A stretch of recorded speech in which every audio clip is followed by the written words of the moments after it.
Débutés depuis bientôt un mois, les experts des pays de l'AES se sont retrouvés à Bamako pour soumettre leurs différentes propositions d'hymne de la Confédération afin d'en faire un seul texte au nom des trois pays. Chacun des trois pays de la Confédération AES a créé, un texte de l'hymne et puis une version musicale.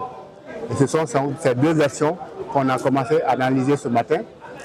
On a lu les textes, on a déjà écouté les versions musicales en les comparant dans le texte et dans la musique.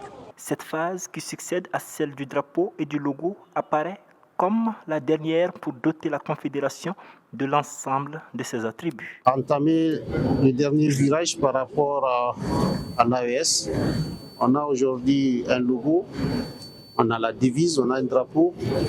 Il fallait finaliser avec l'hymne national.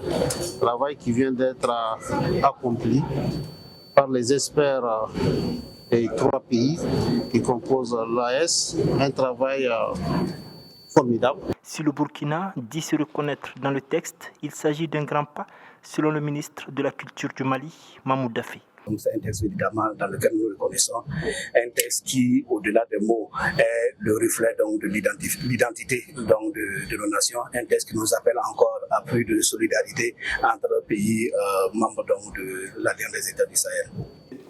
L'AES, c'est le point de départ et c'est une des premières expériences réussies de tentatives de création, d'aller vers l'unité africaine. Il y a eu beaucoup de tentatives, mais nous pouvons dire aujourd'hui sans se tromper que c'est l'une des initiatives qui sont en train de débrousser le chemin pour le reste du continent. La mise en musique fera l'objet de notre travail entre les experts des trois pays.